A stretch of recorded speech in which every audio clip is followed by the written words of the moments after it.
स्वागत है आप सभी का गीता ज्ञान में। आज हम नए अध्याय में प्रवेश कर रहे हैं और ये अध्याय है 16वां श्रीमद् भगवत गीता। और इस अध्याय का नाम है देवासुर संपत्ति विभाग योग। देवासुर संपत्ति विभाग योग एक अनूठा अध्याय।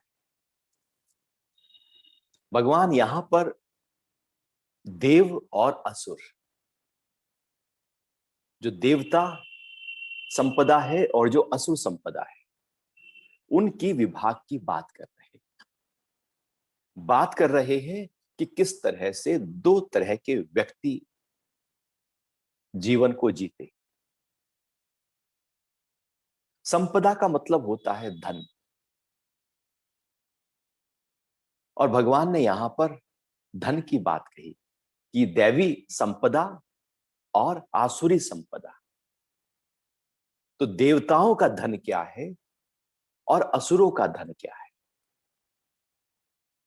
क्योंकि धन, जिसको हम धन कहते हैं, एक तो वो धन है जो बाहर का है, बाहर से आया, मेहनत की आ गया, प्रारब्ध से आ गया, फिर वो चला भी जाता है। उसका आना और उसका जाना लगा ही रहता है।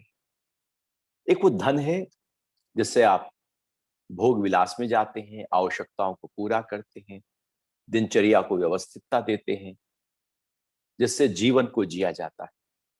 वो धन चाहिए। लेकिन अध्यात्म के नजरिए से धन संपदा कुछ और है। जगत के नजरिए से जो संपदा है, जो धन है, वो कुछ और है। लेकिन भगवान के नजरिए से जो धन है वो कुछ और है। तो भगवान यहां पर कह रहे हैं कि दैवी संपदा और आसुरी संपदा। अब ये धन अध्यात्म के नजरिए से क्या है?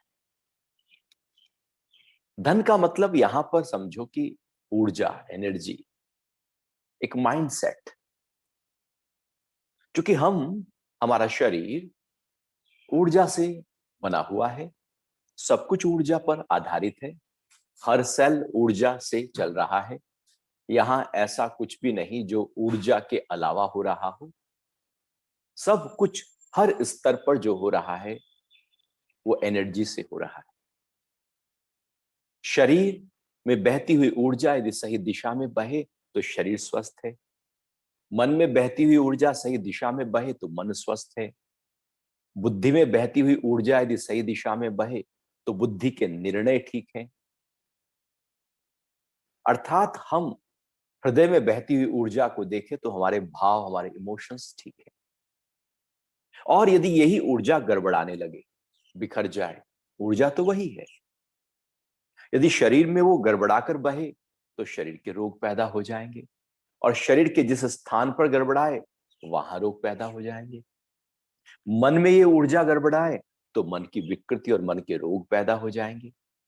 बुद्धि में ये ऊर्जा गड़बड़ाए तो संशय, डाउट्स, कंफ्यूजन्स पैदा हो जाएंगे।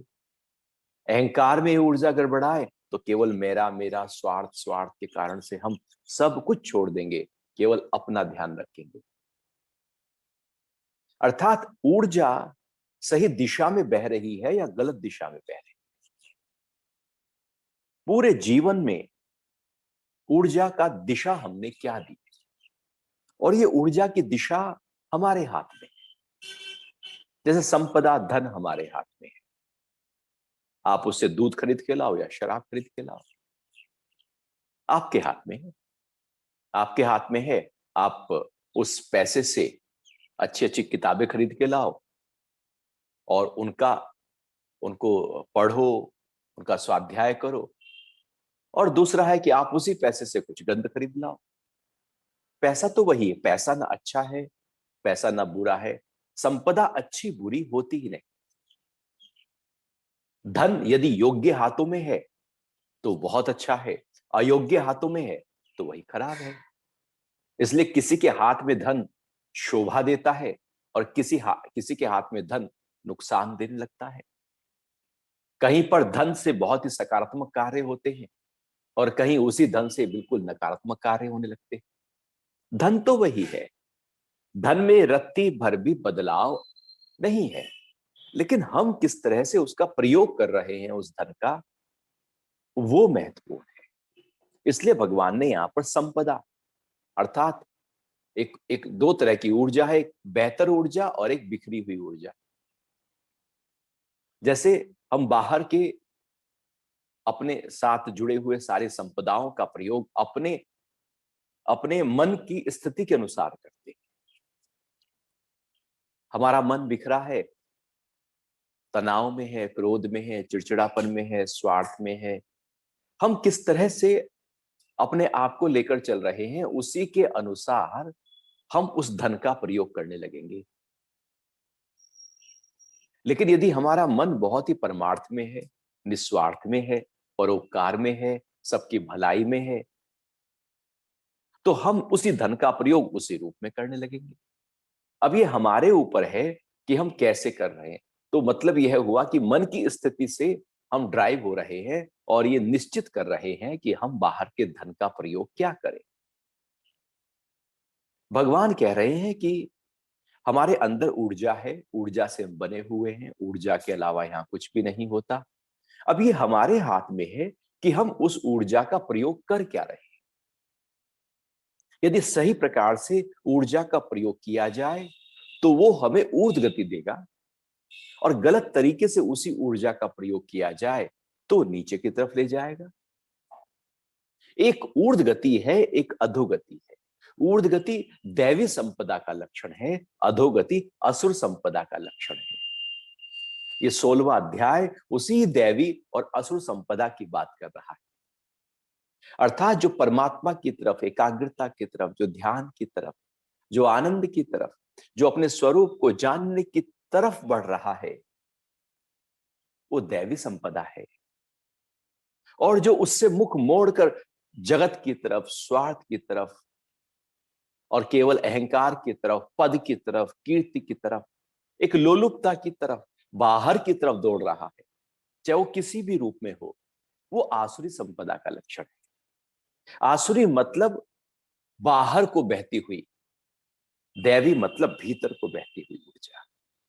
जब अपने से जुड़ने का प्रयास किया जा रहा है तो दैवी संपदा है, और जब बाहर से जुड़ रहे हैं तो आसुरी संपदा है। जब योगवाद की तरफ गति है तो वो दैवी संपदा है, जब भोगवाद की तरफ गति है तो आसुरी संपदा है। आसुरी संपदा हमेशा बिखेरने का काम करती है।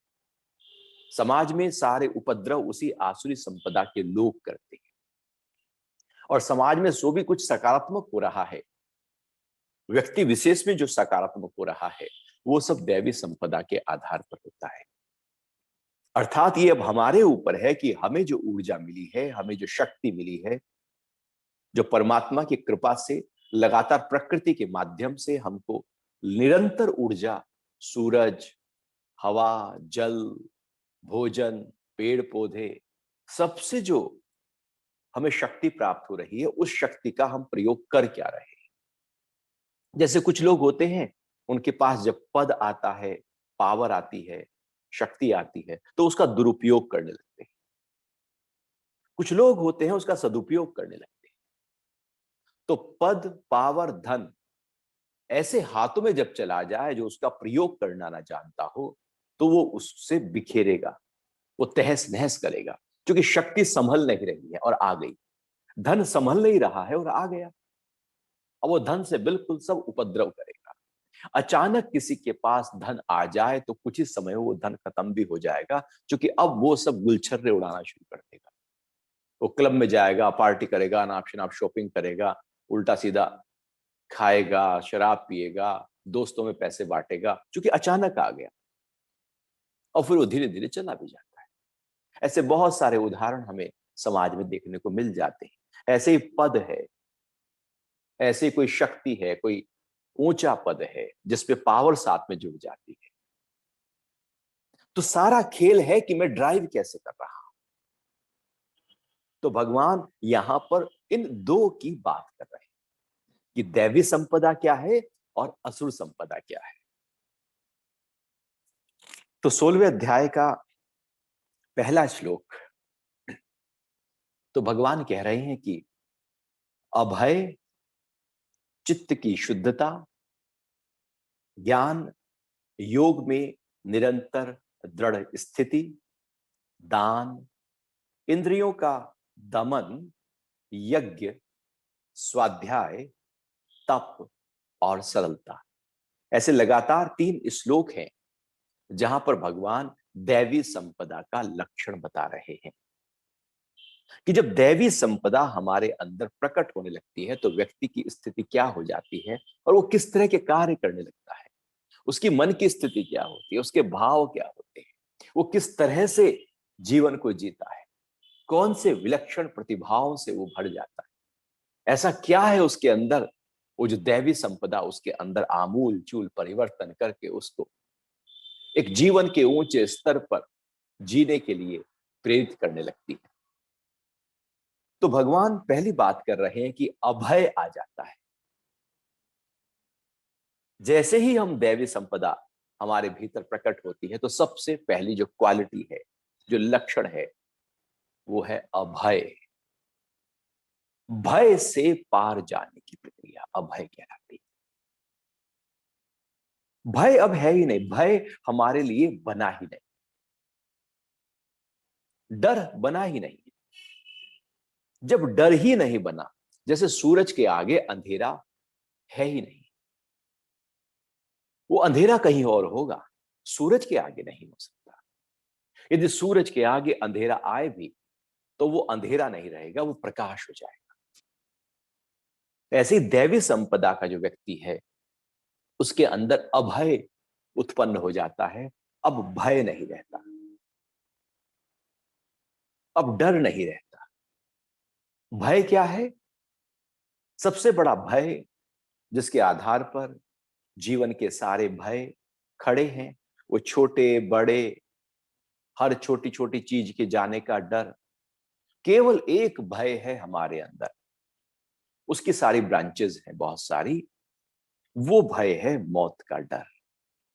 ये मौत का डर इतना बड़ा डर है सभी जीवधारी प्राणियों के अंदर कि उसी से बहुत छोटे छोटे डर निकल कर आ जाते हैं। और जीवन में जो भी कुछ है कि नौकरी ना चली जाए, धन ना चला जाए, पद ना चली जाए, अपने वाले ना चले जाए, जितने भी डर खड़े हैं वो मेरी मृत्यु के आधार पर प्रकट हुए। ओरिजिनल जो उसका जड़ है, जो उसका कारण है, वो अपना जाने का डर है। और दैवी संपदा वाला व्यक्ति ये देख लेता है कि ये शरीर तो बचेगा नहीं और आत्मा जाएगी नहीं, आत्मा रहने वाली है। और शरीर के लिए कितना भी इंतजामात कर लो, लेकिन ये जाएगा, देर सबेर जाएगा ही जाएगा। तो जब ये हम देख लेते हैं कि ये मृत्यु सबके साथ घटी है तो मेरे साथ भी घटेगी, उस मृत्यु का हम उत्सव भी मना सकते हैं, उस मृत्यु का, और उससे डर भी सकते हैं, उससे हम अभय भी हो सकते हैं और भयभीत भी हो सकते हैं। मृत्यु जब घटेगी तब घटेगी, अभी से क्यों डर? लेकिन हमारे अंदर डर ही डर रहता है। कोई मृत्यु की बात कर दे तो हम कप जाते हैं, कोई अपने वालों की मृत्यु हो जाए तो हम और डर जाते हैं, कोई सुनाई दे जाए मृत्यु के बारे में तो डर पैदा हो जाता है। वो डर उसके मरने का नहीं है, वो शोक उसके मरने का नहीं है, असलियत में खबर तो हमारी मृत्यु की हो रही है। कहीं ना कहीं अंदर गहरे में ये भाव रहता है कि मृत्यु मेरी भी होगी, और उसी बात से हम डर जाते हैं और इसी डर के आधार पर जीते हैं। डर के आधार पर जिया गया जीवन जीवन नहीं होता। जीवन तो अभयता में पलता है, पल्लवित होता है, पुष्पित होता है। जब अभय का भाव हो जाए, अभय का भाव एक ऊंची स्थिति है। कुछ लोग ऐसे होते हैं, वो कहते हैं मैं तो मृत्यु मौत से नहीं डरता, कुछ कर लो मैं तो मौत से नहीं डरता। अस्तित्व में मौत से अंदर से बहुत डरे। जो कहे मैं नहीं डरता वो सबसे ज्यादा डरा है, क्योंकि मौत का डर अंदर पड़ा है और उसके ऊपर से लेपा पोती करके वो कह रहा है कि मैं तो निडर हूं। डर अंदर है लेकिन ऊपर से नहीं आ रहा। निडरता में और अभयता में अंतर है। निडरता में डर अंदर पड़ा है और ऊपर से हम कह रहे हैं कि मैं नहीं डरता। अभयता में मौत का डर है ही नहीं, भय अब बचा ही नहीं है, उसका नामो निशान नहीं है, अभय हो गए हैं, उससे ऊपर उठ गए हैं। आसुरी संपदा में हमेशा व्यक्ति डरा रहता है, और जब आसुरी संपदा अर्थात उसके अंदर जब पावर आती है तो कहता मैं नहीं डरता किसी से, मेरे पास तो गार्ड्स हैं, मेरे पास तो मेरी सुरक्षा के लिए सिक्योरिटी है, या अंदर एक ऐसा भाव होता है कि मैं नहीं डरता, देख लूंगा। तो जो अंदर तो डर पड़ा है गहरे में, ऊपर से कह रहा मैं नहीं डरता, देख लूंगा। फिर वो गार्ड्स किस लिए है? वो डर तो अंदर इतना पड़ा है ना, वो डर ज्यादा है, वो निडरता है केवल, वो अभयता नहीं है। अभयता है कि डर है ही नहीं, मौत मेरे लिए बनी ही नहीं। भला आत्मा के लिए मौत थोड़ी होती है। तो दैवी संपदा जिसकी ऊर्जा अंतर्मुखी बह रही है वो अभय हो गया है। और आज इस कोरोना काल में हम सब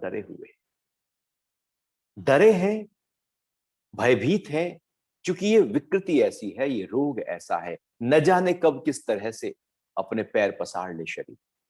तो डरे हैं, और डर डर के हम सावधान हो रहे हैं।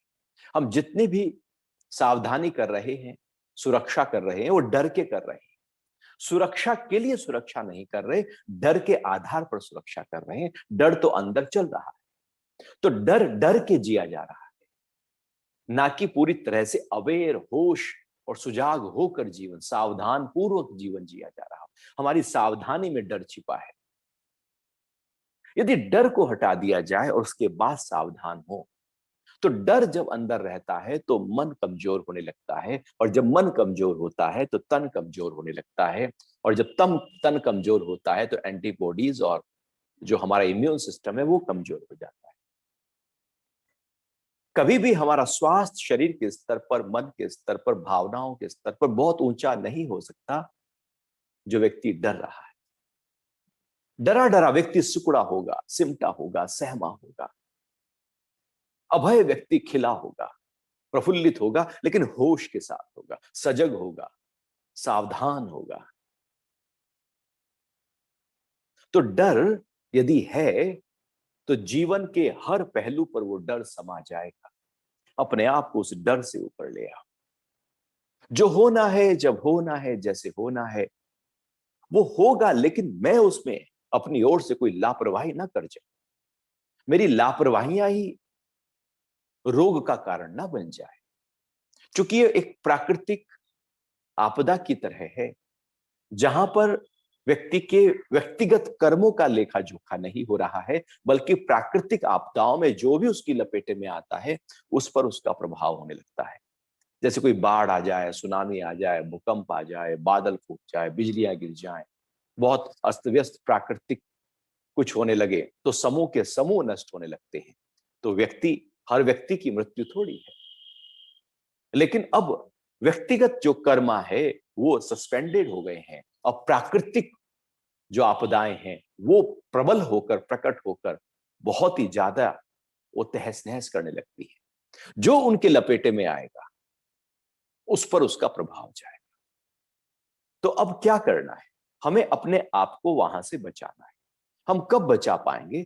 जब हम डरे हुए होंगे या हम अभय होंगे। डरा हुआ व्यक्ति कैसे बचाएगा अपने को? वो तो खुद ही डरा हुआ है।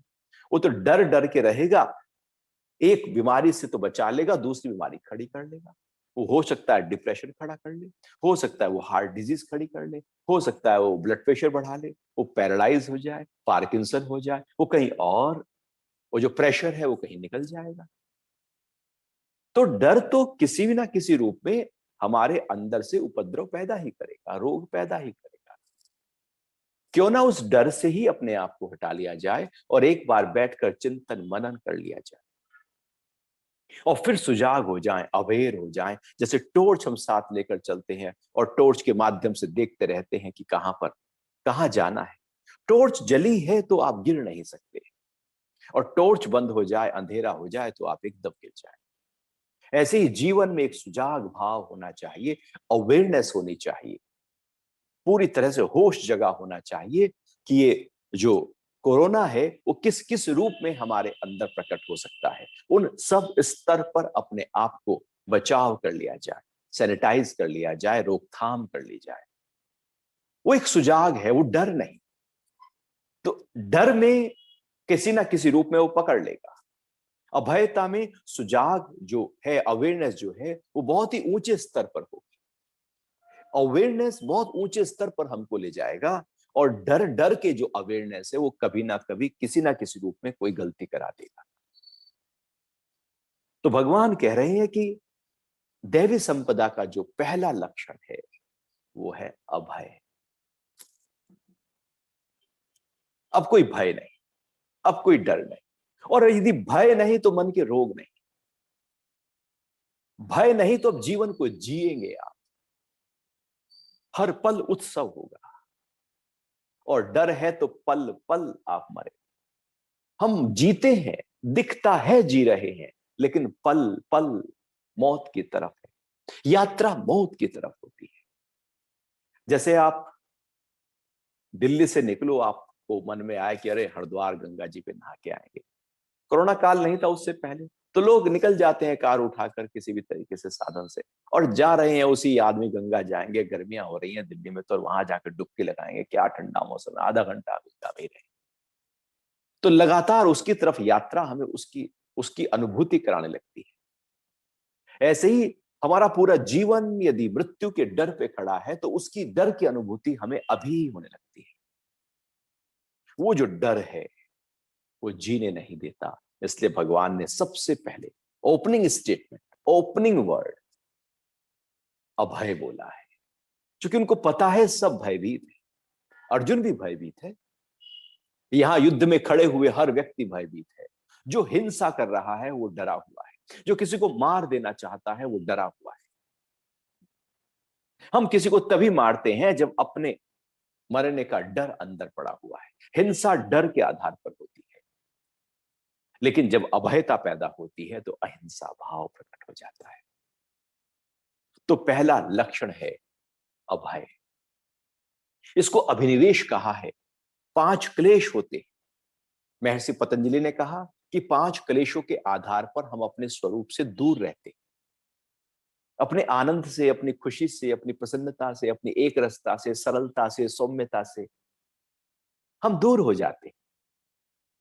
क्योंकि अविद्या, अस्मिता, राग और द्वेष, और ये 5वां जो अभिनिवेश है घेर कर रखता है। मौत का डर पड़ा है तो जीवन की जीवंतता कहां है? वो फूल कैसे खिलेगा जिसको कांटों का डर है? जो फूल कांटों में रहकर भी खिल रहा है उसको कांटों का कोई डर नहीं। हमें तो कांटों का डर सता रहा है, और इसी कारण से हम साधना भी करते हैं तो डर डर के करते हैं, हम प्रार्थना भी करते हैं तो डर डर के करते हैं, हम मंदिर भी जाते हैं तो डर डर के जाते हैं, हम भगवान की आराधना, पूजा, उपासना भी कर रहे हैं तो डर डर के कर रहे हैं। भयभीत हैं हम, और उस डर से ऊपर उठने के लिए कर रहे हैं। हे परमात्मा मुझे डर से उठाओ, हे परमात्मा। डर डर के किया जा रहा है तो उसका प्रतिफल होगा क्या? जिस भाव से किया जा रहा है वही तो भाव और प्रबल किया जा रहा है। तो भगवान ने कहा कि अभय हो जाओ। फिर दूसरी बात, ये 16वें अध्याय का पहला ही श्लोक है, चित्त की शुद्धता। हमारा चित्त शुद्ध होना चाहिए। हमने बाहर का बहुत कचरा अंदर भर लिया, जगत सारा हमारे अंदर भरा पड़ा है। ये जगत कचरा है, गंदगी है, बदबू आती है इसमें। हमारे जो तनाव है, हमारी जो झल्लाहट है, हमारी जो उद्विग्नता है, हमारा जो चिड़चिड़ापन है, हमारी जो लड़ाइयां हैं, द्वेष है, क्या है ये बदबू है। बदबू है उस कचरे की जो हमने अंदर भरा है, जिसकी जरूरत नहीं थी उसको अंदर धारण किया है। जैसे पड़ोस का कचरा आप लाकर अपने घर में ढेर लगा दो और रोज ढेर लगाते जाओ। आप कभी देखना अपने ओले आसपास, अपने अड़ोस में, अपने मोहल्ले में कई एक जगह कूड़े का ढेर होगा। और जो कूड़े का ढेर है वहां से बहुत बदबू उठती रहती। ऐसे ही हमने भी अपने अंदर बहुत बाहर के लोगों की बातों, ख्यालों, उनके शब्दों, पास्ट में बीती हुई हर घटनाओं को अंदर भर कर रखा है। और हम कुरेदते रहते हैं, उनको याद करते रहते हैं और दुखी होते रहते हैं, परेशान होते रहते हैं, किसी की निंदा करते रहते हैं। कचरा था, कुरेदा, बदबू आ गई, तनाव आ गया, दुख आ गया। तो चित्त की शुद्धता का मतलब है बाहर की चीज बाहर है, मुझे चाहिए नहीं। जो घर में नहीं चाहिए आपको वो सामान थोड़ी खरीद के लाते हो। अब एक सोफा सेट आपके पास में है, अब आप एक सोफा और ले आओ, एक और सोफा और ले आओ, तो सोफे के ऊपर सोफे रखकर थोड़ी आप ड्राइंग रूम में बैठो। आपको जितना चाहिए उतना ही तो रखोगे, बाकी तो कचरा है। चाहे वो कितना भी महत्वपूर्ण हो, कितना भी कीमती हो, लेकिन वो कचरा हो गया क्योंकि जगह नहीं, वो जो है उसको भी खराब कर देगा। अब कपड़ा आपके पास अलमारी में बहुत सारे हैं, सारे थोड़ी पहन के बैठ जाते हो। जब जरूरत होती है वैसा प्रयोग कर लेते हो, सारा थोड़ी खा लेते हो, जितना भी किचन में जब जरूरत होती है उतना यूज कर लेते हो। चित्त की शुद्धता में हम चित्त में क्या करते हैं, सारा भर के रखा हुआ है। सारे ख्याल, सारी यादें, सारी बातें, सारे व्यक्ति, सारी घटनाएं, सारे देश, सारे काल, सब कुछ स्टोर किया है हमने। गदले हो गए हैं हम। फिर अपने अंदर की शुद्धता कैसे होगी, वो दैवी संपदा कैसे प्रकट होगी, वो अंतर्मुखी यात्रा कैसे होगी, वो अपने से जुड़ना कैसे होगा। हम तो सुबह से उठे नहीं कि बाहर, जैसे कोई सुबह उठे घर और घर से बाहर निकल जाए और रात को सोने के लिए फिर घर में आ जाए और ऐसे ही चलता रहे, जीवन भर ऐसे चलता रहे। तो घर के लोग तो उसे बाहर ही निकाल देंगे, भैया तू, कोई मतलब नहीं है। वो केवल उठता है घर से बाहर और सोने के लिए घर में आता है, तो कोई संबंध हो पाएगा घर वालों से। ऐसे ही हम भी उठते ही अपने मन को, चित्त को, वृत्तियों को बाहर, और रात के सोने तक बाहर ही बाहर है वो। और फिर क्या होता है, सो जाते हैं तो फिर सपने भी वही बाहर के, क्योंकि है ही बाहर। तो अपना तो पता ही नहीं है, अपने साथ रहे नहीं, अपने घर में रहे नहीं। तो चित्त की शुद्धता का मतलब है अपने साथ होना। ये बाहर का कचरा हटाओ, जरूरत नहीं है, इसको निकालो बाहर। चित्त को शुद्ध करो। ये अशुद्ध किया है हमने आसक्ति से, अहंकार से, विकारों से। ये शुद्ध था, अशुद्ध कर दिया हमने। अब हमारा काम है इसकी शुद्धता करना, इसकी सफाई करना, इसकी छटाई करना। जैसे एक माली जब कोई बीज बोता है तो भूमि को उपजाऊ करता है और फिर उसकी सफाई करता है, कंकर पत्थर को अलग करता है, घास फूस को अलग करता है। नहीं तो वो घास फूस और कंकर पत्थर उसको पनपने ही नहीं देंगे। वो कचरा है, वो अशुद्धता है। वो खेत जो जोतने वाला माली है, पहले उस खेत की भूमि को तैयार करता है, उसको शुद्ध बनाता है। ऐसे चित्त को यदि शुद्ध नहीं बनाया तो अंतर्मुखी यात्रा हो नहीं सकती। जैसे ही देवी संपदा के लक्षण प्रकट होते हैं, अब अंतर्मुखी यात्रा करते हैं, चित्त शुद्ध होने लगता है, निर्मल, कोमल, सरल, सौम्य होने लगता है। तो चित्त शुद्ध हो जाता है, फिर ना राग होता है, ना द्वेष होता है, ना घृणा होती है, ना निंदा होती है। फिर तो केवल और केवल शुद्धता होती है, निर्मलता होती है। जैसे गंगा निर्मल है, फिर हमने गंदा कर दिया, वो तो निर्मल थी, उसमें तो दिव्य औषधियों के गुण हैं, लेकिन हमने गंदा किया। ऐसे चित्त तो पहले से ही शुद्ध था, निर्मल था। जैसे छोटा बच्चा पूरी तरह से एकदम निर्मल होता है, सौम्य होता है, सरल होता है, निष्कपट होता है, निश्चल होता है, मुस्कुरा रहा होता है, प्रेम में होता है। धीरे धीरे धीरे धीरे घर वाले ही उसके चित्त में भर देते। हम ही तो हैं जो बच्चे की शुद्ध चित्त को अशुद्ध किए जा रहे हैं। हम ही तो कहते हैं बेटा ये चाचा है तो बहुत, संबंध तो बिल्कुल चाचा है, लेकिन अभी दूर के हैं, अभी इनसे हमारी बनती नहीं है, इनसे बात नहीं करना। है नजदीक के लेकिन दूर के हैं। अच्छा ये वाले जो है ना अंकल, ये है तो बहुत दूर के लेकिन बहुत नजदीक के, इन्होंने हमारा बहुत भला किया है, ये हमारे बहुत नजदीक है। हमने भर दिया उसके अंदर, बच्चे के अंदर, कौन सा नजदीक है, कौन सा दूरी है, कौन अच्छा है, कौन बुरा है। बस बढ़ते चले गए, बढ़ते चले गए, और जो शुद्ध था वो अशुद्ध होता चला गया। उसका जो निष्कपटता है, निश्चलता है, उसकी जो सौम्यता है, हम गंदा कर देते हैं, सोसाइटी गंदा कर देती है, समाज गंदा कर देता है। समाज तो कचरा भरने का काम करता है, कचरा निकालने का काम थोड़ी करता है। किसी व्यक्ति को निर्मल करने का काम समाज नहीं करता, वो तो व्यक्ति को खुद करना होगा। वो तो बातें डालेगा, वो तो घटनाएं डालेगा, वो तो मान्यताएं डालेगा, वो तो बाहर से कुछ भरा जा रहा है, एकदम जैसे जैसे गोलियों की बौछार लगातार की जा रही है। ऐसे ही हम अपने चित्त को अशुद्ध कर रहे हैं। भगवान कह रहे हैं दैवी संपदा का लक्षण है चित्त की शुद्धता प्राप्त हो जाती है। फिर आगे ज्ञान योग में निरंतर दृढ़ स्थिति होने लगती है। वो ज्ञान जो है कि मैं कौन हूं, आत्मा किस तरह से उपलब्ध हो सकती है, कैसे उसकी तरफ और गति हो सकती है, ये शरीर क्या है, ये प्रकृति क्या है, ये तीन गुण क्या है, परमात्मा क्या है, ईश्वर क्या है, आत्मा क्या है, कौन आता जाता है, कौन ठहर जाता है, क्या है ये विकार, सब ज्ञान होना, एकदम क्रिस्टल क्लियर की तरह एक नॉलेज हो जाना। नॉलेज हो जाना अपने स्वरूप की, अपना भान होना, और निरंतर जब ये रुचि जग जाए, निरंतर रुचि, अपने होने का एहसास। जैसे एक व्यक्ति में निरंतर रुचि जगती रहती है कि मुझे बैंक बैलेंस बढ़ाना, उसकी रुचि है, वो लगातार लगा रहेगा, वहां इन्वेस्ट करेगा जहां प्रॉफिट हो, सारे काम वो वैसे करेगा जिससे उसका जो बैंक बैलेंस है उसकी मात्रा थोड़ी बढ़ती चली जाए, उसका निरंतर ध्यान वही। और एक कामी व्यक्ति है, उसका निरंतर ध्यान है काम को कैसे भोग लूं, कहां से भोग लूं, कैसे भोग लूं, किस तरह से भोग लूं। हर चीज, धन भी लगाएगा, पद भी लगाएगा, पावर भी लगाएगा, काम को भोगेगा। उसके अंदर काम का विस्तार चलता है। लोभी के अंदर लोभ का विस्तार है, क्रोधी के अंदर क्रोध का विस्तार है। वो किस पे क्रोध कर लूं, कब कर लूं, छोटी छोटी बातों पे भी क्रोध करने लगता है।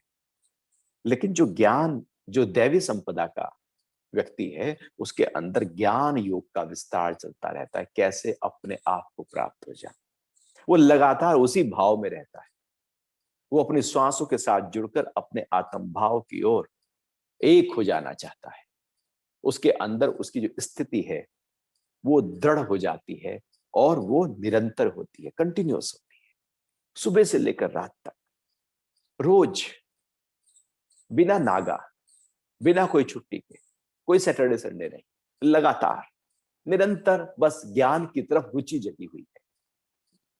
जैसे निरंतर सांस आ जा रहे हैं, ऐसे निरंतर ज्ञान की तरफ रुचि जगी है। और फिर कह रहे हैं दान, दान का भाव होना चाहिए। जो मिला है उसको देने का भाव हो। हमारे अंदर कंजूसी का भाव है, हम चीजों को इकट्ठा कर लेना चाहते हैं, देना नहीं चाहते। लेने का भाव आसुरी संपदा है, देने का भाव दैवी संपदा है। होता तो बहुतों के पास है, लेकिन देने का भाव ही नहीं होता। कंजूस, बस जोड़ लूं, कैसे जोड़, वो कुछ भी देना नहीं चाहता। वो एक लाला जी गिर गए ना गड्ढे में, वो गिर गए गड्ढे में तो वो अपने आप निकल ना पाए, बड़ा मुश्किल हो गया, निकले ना पाए। तो वहां से जो लोग गुजरे तो लाला जी नीचे से आवाज दें, मुझे निकालो, मुझे निकालो, बचाओ बचाओ। तो एक आदमी ने कहा, हाथ बढ़ाया और कहा लाला जी हाथ दो।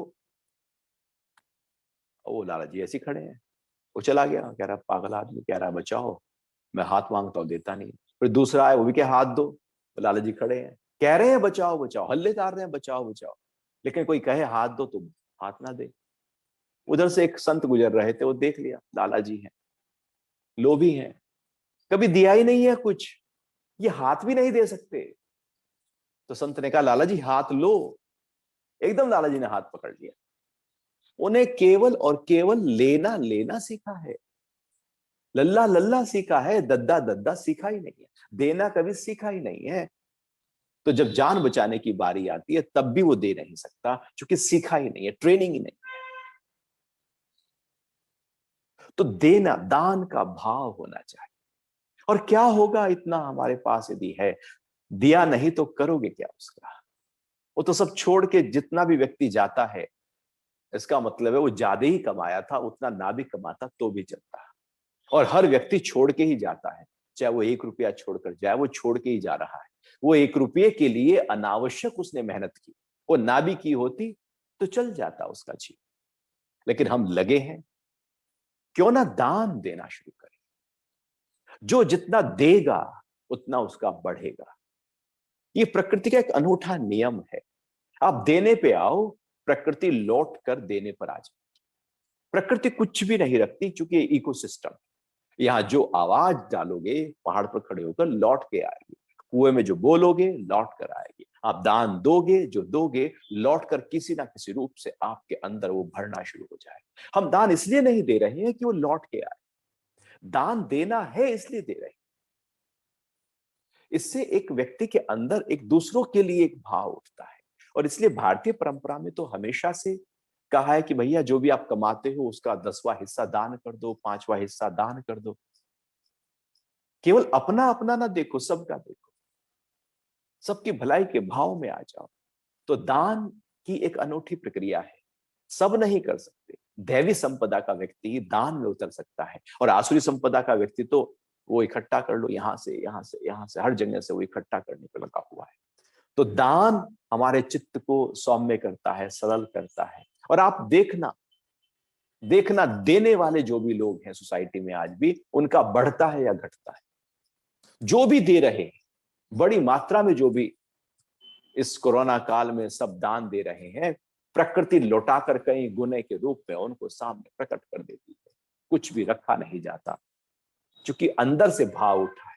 एक तो सुनकर दूसरा दे रहा है इसलिए मैं दूं, एक इसलिए कि अच्छा उसको दान देने से इतना फायदा हुआ, मैं भी दान दूंगा तो इतना फायदा होगा, तब नहीं चलेगा। भाव उठने लगे दान का तो आप रोक नहीं सकते, दिए बिना आप ठहर नहीं सकते। तो दान का भाव उठे, और ये दान का भाव जैसे जैसे उठता चला जाता है, उठता चला जाता है, वैसे वैसे व्यक्ति अंदर से एकदम हल्का होता चला जाता है। फिर आगे कह रहे हैं इंद्रियों का दमन। हमारी जो इंद्रियां हैं, जो बाहर की तरफ भाग रही हैं, विषयों की तरफ दौड़ रही हैं, उनको कंट्रोल करो, उनको काबू में करो, अनावश्यक ना दौड़ने दो। जरूरत है तो जाए, अन्यथा आपके कंट्रोल में हो। दमन का मतलब है आप मालिक हैं इंद्रियों के, जहां चाहे वहां जाएं, नहीं तो आपके कंट्रोल में। आंख जिसको चाहूं उसको देखूं, जिसको जो चाहूं वो सुनो, जो चाहूं वो खाऊं वो बोलूं, जो चाहूं जहां चाहूं वो करूं, ना कि इंद्रियां मुझे करा दें। आंख मुझे ले जाए, कान मुझे किसी शब्द की तरफ ले जाए, ये इंद्रियां मेरी बॉस ना बन जाए, मैं ही बॉस हूं। तो दैवी संपदा में व्यक्ति खुद इंद्रियों का मालिक बनकर जब जरूरत होती है तब वो विषयों की तरफ जाता है, अन्यथा वो अपने इंद्रियों को कंट्रोल में रखता है। फिर कह रहे हैं यज्ञ। अब ऐसा व्यक्ति यज्ञ करने लगता है। यज्ञ का मतलब है सबकी भलाई का भाव। तीसरे अध्याय में जो यज्ञ की चर्चा की है, सबके लिए आप जो भी कर रहे हैं वो सबके लिए हो। आपके द्वारा हर किया गया कर्म सबकी भलाई से जुड़ा हुआ है, तो उसको यज्ञ कहते हैं। जैसे जब आप हवन करते हैं, आप आहुतियां डालते हैं, औषधियां डालते हैं, स्वाहा करते हैं, फिर वो धुआं उठता है और उस हवा में फैल जाता है, और उस धुएं में औषधियों के गुण होते हैं, और जहां जहां तक वो हवा उसको ले जाती है, वहां वहां तक वातावरण शुद्ध पवित्र होने लगता है, बैक्टीरिया नष्ट होने लगते हैं। और फिर जो आसपास के लोग हैं, क्योंकि गूगल आदि औषधियां वहां पर संविधाएं पड़ी हुई हैं जो औषधीय गुण देती हैं, जैसे ही वो उसको इनहेल करते हैं, वो औषधीय गुण उसके अंदर चले जाते हैं और उसके रोग को दूर करने लगते हैं। अब आपने जो यज्ञ किया, हवन किया, अब आपको क्या पता कि इसका फायदा किसको होगा, कहां कहां तक होगा। आपका दुश्मन भी पास रहता है तो वो भी उसका फायदा ले लेगा, आप चाह के भी रोक नहीं सकते। ऐसे ही आपके द्वारा सारे कर्म यज्ञ की तरह हो जाएं कि सबकी भलाई का भाव वहां पर उपज आए। हमारे काम तो सारे केवल मेरा स्वार्थ, मेरा स्वार्थ, मेरा फायदा, इसमें मेरा क्या फायदा। हम अपना ही फायदा देखते रहते हैं, उसको यज्ञ नहीं कहते, उसको स्वार्थ कहते हैं। और जहां सबके लिए है वो यज्ञ। दैवी संपदा का व्यक्ति वो व्यापार भी कर रहा है तो कहेगा कि इतने लोग इससे जुड़ेंगे, इतने परिवार जुड़ेंगे, इसलिए मैं कर रहा हूं। उसकी हर फैलाव में कोई ना कोई यज्ञ हो रहा होता है। तो ये यज्ञ, और जैसे जैसे यज्ञ का भाव प्रकट हो जाता है, भगवान कहते हैं कि देवता देवता की उन्नति करने लगते हैं। आप उनको सबल करते हैं, वो आपको सबल करते हैं। आप प्रकृति का ध्यान रखते हैं, प्रकृति आपका ध्यान रखती है। यज्ञ का मतलब है जैसे ये भाव प्रकट हो, लौट कर उसका असर हमारे ही ऊपर आने लगता है, एक पॉजिटिविटी हमारे ही अंदर आने लगती है। और फिर कह रहे हैं स्वाध्याय, लगातार अपने आप को जानने का भाव हो, स्व का अध्ययन। मैं कौन हूं, क्यों आया हूं, ये यात्रा क्या है। सब आए हैं, क्या धन कमाने आए हैं, क्या बच्चे करने, घर बनाने इसलिए आए हैं, या कोई और इसके पीछे राज है। वो राज क्या है, वो स्व का अध्ययन अपने साथ बैठकर जब हम करने लगते हैं, चिंतन करते हैं, मनन करते हैं, सत्शास्त्र करते हैं, सत्संग करते हैं, गुरु के सानिध्य में बैठते हैं, लेना देना करते हैं और स्वाध्याय करके अपने आप की खोज करते हैं, तो अपने को अनुभव करने लगते हैं। और ये दैवी संपदा का एक लक्षण है। फिर कह रहे हैं तप और सरलता। तप का मतलब है ऊर्जा को इकट्ठा करने की प्रक्रिया, तपस्या। अर्थात जो ऊर्जा बह रही है ख्यालों में, विचारों में, संशयों में, जो हमारे कामों में इंद्रियों के माध्यम से जो लगातार बाहर की तरफ बह रही है, उस ऊर्जा को इकट्ठा करना। जब जितनी जरूरत है उतना प्रयोग करें, बाकी उस ऊर्जा को अंतर्मुखी यात्रा के लिए, स्वाध्याय के लिए, अपने स्वरूप के लिए लगाएं। जैसे आप अनावश्यक फोन से बात कर करके सारी उसकी बैटरी खत्म कर दो, और फिर जब काम का कॉल आए तो बैटरी नहीं बची, अब आपने तो सारा वेस्ट कर दिया। ऐसे ही हम अपनी ऊर्जा को ऐसे ही सारा वेस्ट कर देते हैं। और जब ध्यान के लिए बैठते हैं ध्यान लगता नहीं है, प्रार्थना के लिए बैठते हैं प्रार्थना होती नहीं है, मंदिर जाते हैं मन भागता है, क्योंकि ऊर्जा बची नहीं है। जब मन ऊर्जा से भरा हो तो ठहर जाएगा, एकाग्र हो जाएगा, ध्यान लगेगा, प्रार्थना होगी, सत्संग होगा, स्वाध्याय होगा, क्योंकि ठहरा हुआ है मन, क्योंकि ऊर्जा से भरा है मन। तो तप का मतलब है वो जो रास्ते से ऊर्जा बाहर बह रही है उनको इकट्ठा कर लो। शरीर का तप, मन का तप, वाणी का तप। तो हर स्तर पर अनावश्यक शब्द नहीं देने, अनावश्यक विचारों में नहीं जाना, अनावश्यक शरीर से कर्म नहीं करना, साध लो सबको। और इस श्लोक का अंतिम जो लक्षण बताया है वो है सरलता। हम सरल नहीं है, हम बड़े चतुर, चालाक, होशियार किस्म के लोग हैं। हम हर जगह चतुराई चालाकी करने लगते हैं। हमारे हर हाव भाव में, हमारे हर शब्द में, हमारे हर कर्म में चालाकी का छौंक है। कैसे करके बस में अपना करिए। सरल नहीं है, हमारा हृदय शुद्ध नहीं। सरल हृदय जब हमारा होता है तो हम सबकी भलाई का भाव और समता करने लगते हैं। जैसे एक छोटे बच्चे का सरल हृदय है। संत मतलब जिसका हृदय सरल हो गया है। तो दैवी संपदा का व्यक्ति, उसका हृदय सरल हो जाता है, एक सरलता आ जाती है। पूरी तरह से वो निष्कपट हो जाता है, कपट नहीं रहता, वो कपटी नहीं है, वहां पर केवल अपना अपना नहीं है, वो तो सरल है। तो इस तरह से भगवान ने इस पहले श्लोक में अनेक प्रकार के लक्षणों का वर्णन किया, जिनको हमें अपने जीवन में उतारना है, धारण करना है, क्योंकि ये दैवी संपदा हमें हमारे स्वरूप से ही मिला देगी, हमारे स्वरूप से जोड़ देगी। तो अभी समय है प्राणायाम और ध्यान के अभ्यास का।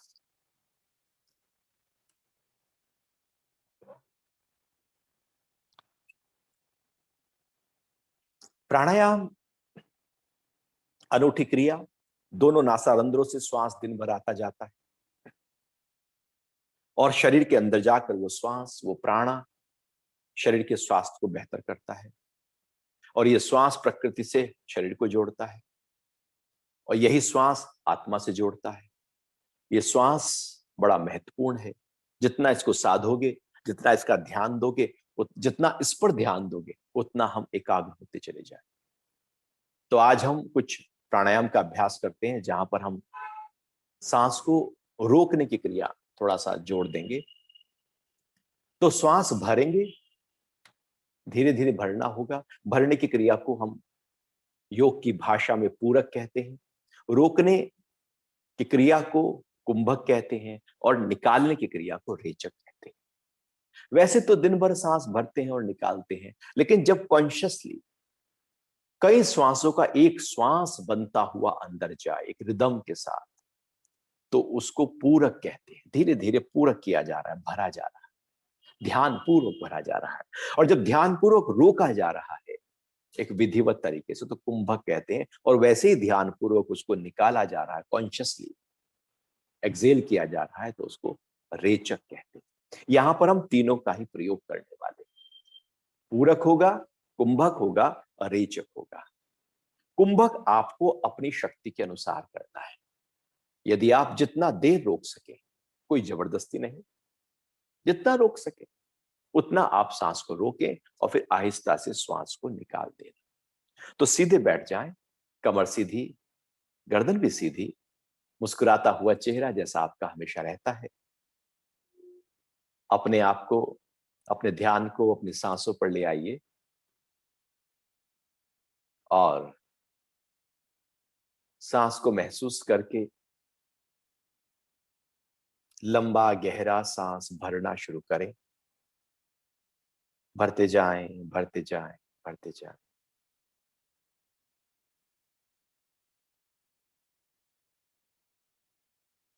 रोक लीजिएगा, कुछ देर के लिए यहां पर रोक ले। थोड़ी देर रोका और फिर धीरे धीरे सांस को निकाल दी।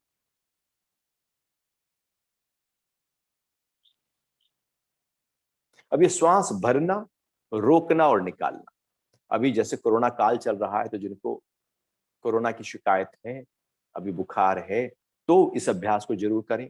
या हो चुका है, अब ठीक है, तो भी इस अभ्यास को करें। और जो स्वस्थ है वो तो करें ही करें। अर्थात हर स्थिति में इस अभ्यास को किया जा सकता है और उम्र कोई भी हो किया जा सकता है, बस अपनी सामर्थ्य।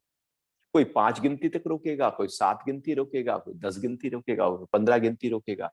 थोड़ा अभ्यास अच्छा होगा तो 20-30 तक चला जाएगा, और अच्छा होगा तो 50 और 60 तक चला जाएगा, वो भी जा सकते हैं। श्वास को रोका जा सकता है, लेकिन जबरदस्ती नहीं करना। जितना कर सको, जितना फेफड़े अलाउ करें। अब ये हमें नहीं पता कि हमारे फेफड़ों की शक्ति कितनी है, सामर्थ्य कितनी है, कितना होल्ड कर सकते हैं, लेकिन जैसे जैसे रोकने की अभ्यास रोज होगा, उनकी शक्ति बढ़ती चली जाएगी, ऑक्सीजन का लेवल बॉडी के अंदर बढ़ता चला जाएगा। चलिए शुरू करते हैं। सांस निकल गया, सांस भरा,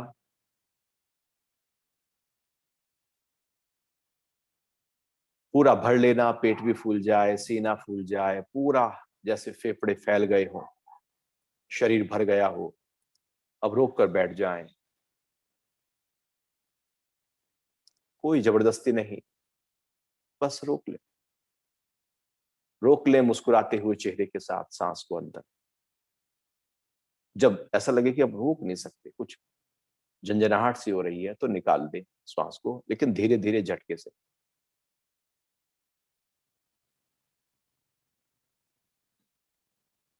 पूरा सांस बाहर निकले, फिर से भरे सांस पूरा अंदर।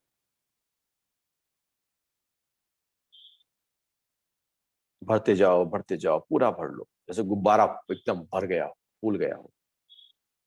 फिर रोक कर बैठ जाइए।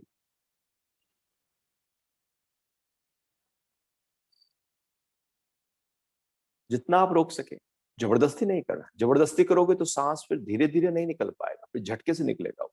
यदि सांस झटके से निकला तो समझो जबरदस्ती रोक लिया। थोड़ा ज्यादा रोकिए, थोड़ा कम रोको, लेकिन सांस के निकालने की क्रिया आराम से होने दो। धीरे धीरे धीरे धीरे सांस रोकने का अभ्यास एक एक गिनती तक बढ़ता चला जाए। रोज एक गिनती बढ़ाते जाओ, 2 गिनती, जितना आप सामर्थ्य के अनुसार कर सको। पूरा भर लिया सांस, रोक कर बैठ गए। ये केवल फेफड़े ही नहीं, केवल ऑक्सीजन को ही नहीं बढ़ाएगा, ये तो मन के तनाव को दूर कर देगा। मन के विचार की जो थॉट परेड है उसको तोड़ देगा। फिर धीरे धीरे निकाल दे। मन में जो नेगेटिविटी आ गई है उसको थाम देगा। पूरा भरना, ब्रह्मांडीय प्राण को इस पिंड में धारण किया जा रहा है और ये आह्वान कर रहे हैं कि ये ब्रह्मांडीय प्राण मेरे पिंड में इस शरीर के स्वास्थ्य की वृद्धि करे।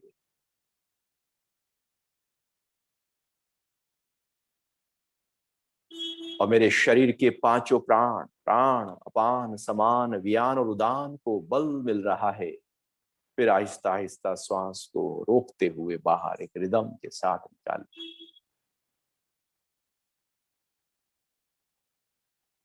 पूरा भर रहे हैं, भर लो पूरा। श्वास है, प्रकृति ने अनमोल दिया है, भर लीजिए, खींच लीजिए, फेफड़ों को ताकत दे दीजिए, बलिष्ठ कर लीजिए, उनको मजबूत कर लीजिए, उनका विस्तार कर दीजिए। रोक कर बैठ जाएं, यथाशक्ति रोकना, जबरदस्ती ना हो। घर में 5 लोग हैं, पांचों का अपना सामर्थ्य अलग अलग होगा। और फिर निकाल दो।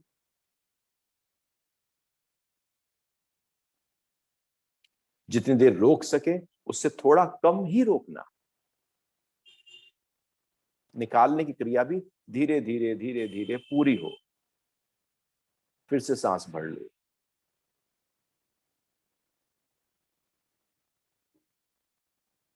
भर लो, पेट फूल जाए, डायफ्राम पूरी तरह से फैल जाए, लंग्स फैल जाए, वायु कूपिकाओं में प्राण भर जाए, ऑक्सीजन भर जाए पूरे रोम रोम तक।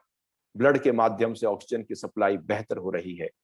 100% ऑक्सीजन हमारे शरीर के भीतर होने लगता है। और फिर धीरे धीरे निकालना। कॉन्शियसली इनहेलेशन और कॉन्शियसली एक्सहेलेशन में बहुत ही तेजी से ऑक्सीजन की जो लेवल है वो बेहतर होने लगता है। एक बार और करते हैं।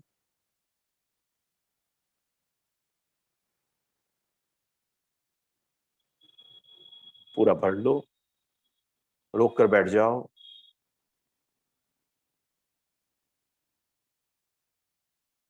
और फिर निकाल दीजिए।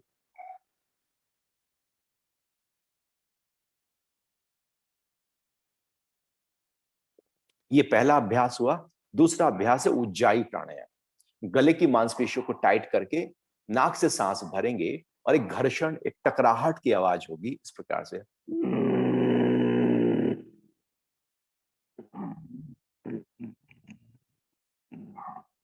और फिर लेफ्ट से श्वास को निकाल देना बाहर। तो श्वास भरे आवाज के साथ, जैसे टकरा कर सांस जा रहा हो, जैसे खराटे की आवाज हो।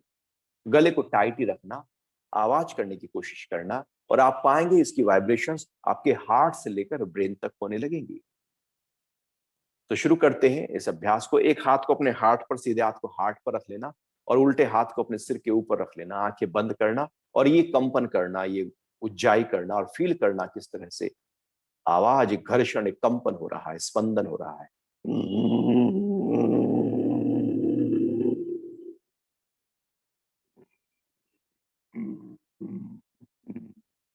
और लेफ्ट से निकाल देना। निकालना वही धीरे धीरे हो, रेचक हमेशा धीरे धीरे धीरे धीरे। फिर से श्वास भरना।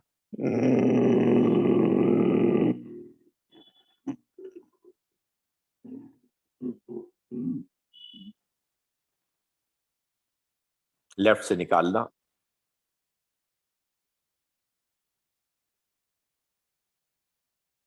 बार बार करते रहो इस अभ्यास को।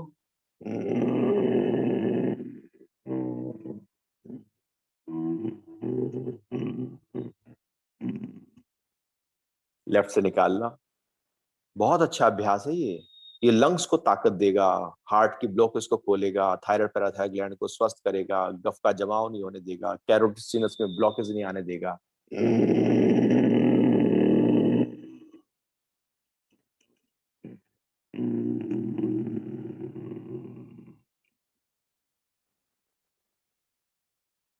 लेफ्ट से निकालना।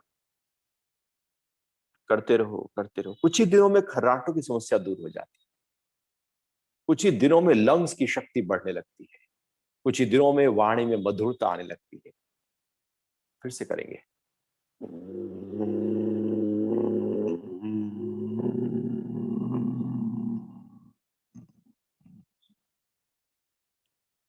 लेफ्ट से निकाल देना।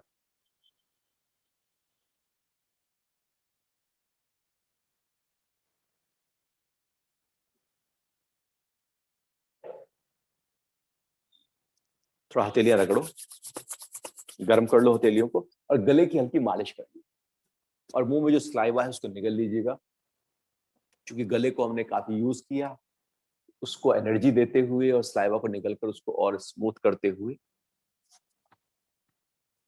जो कफ का जमाव था, कफ का स्थान ही हमारे हृदय से लेकर सिर तक होता है। कफ दोष को दूर करने में, वो कफ दोष 20 प्रकार के होते हैं, सब दूर होने लगते हैं इस अभ्यास से।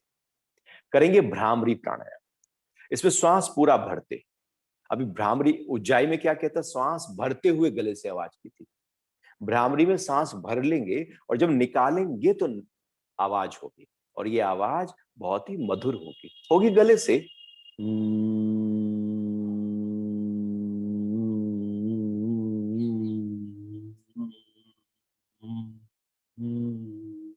जैसे मक्खी भिनभिना रही हो, फूल के ऊपर भंवरा भिनभिना रहा हो, इसी तरह से गूंज करनी है। बाहर की आवाज कानों में ना जाए, अंगूठों से कान बंद कर लिए, तर्जनी उंगली को आंख पर रखा, मध्यमा उंगली को नासिका पर रखा, अनामिका और कनिष्ठिका उंगलियों को होठ के ऊपर नीचे रख लिया। इस प्रकार से उंगलियों को थोड़ा सा प्रेशर डाला, सांस पूरा भर लिया, जिससे देर तक आप आवाज कर पाए। और इस आवाज को, इस गूंज को मधुर बनाना, मीठा बनाना।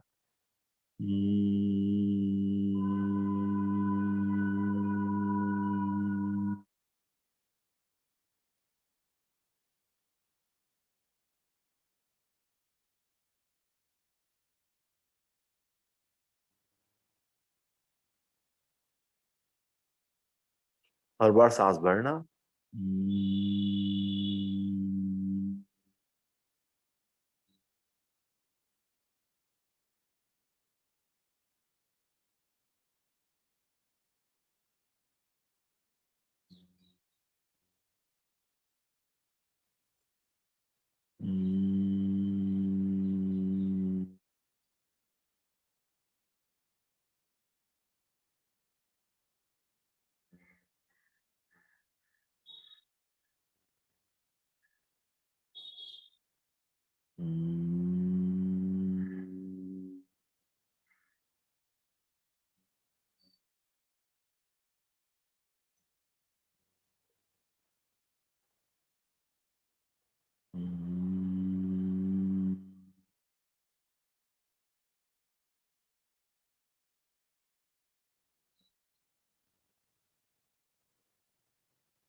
हाथ को आहिस्ता से नीचे ले आए, आंखें बंद है, मन की शांति को अनुभव करें। एकदम ठहर गया है मन। करते हैं ओम का जाप, सांस भर लें। आ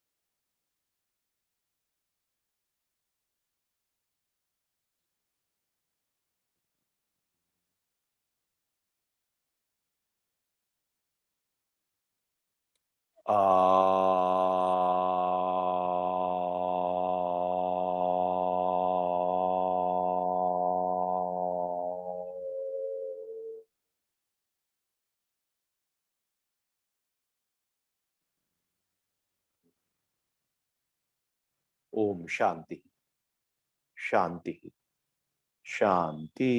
ओम। हथेलियां रगड़ लें, गर्म कर लें।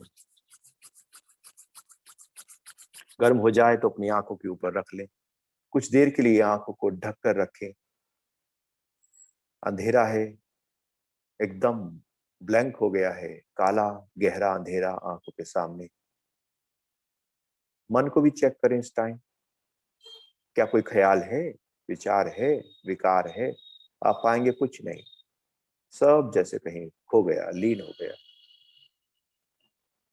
आहिस्ता से हथेलियां हटा लें, आंखें खोल लें।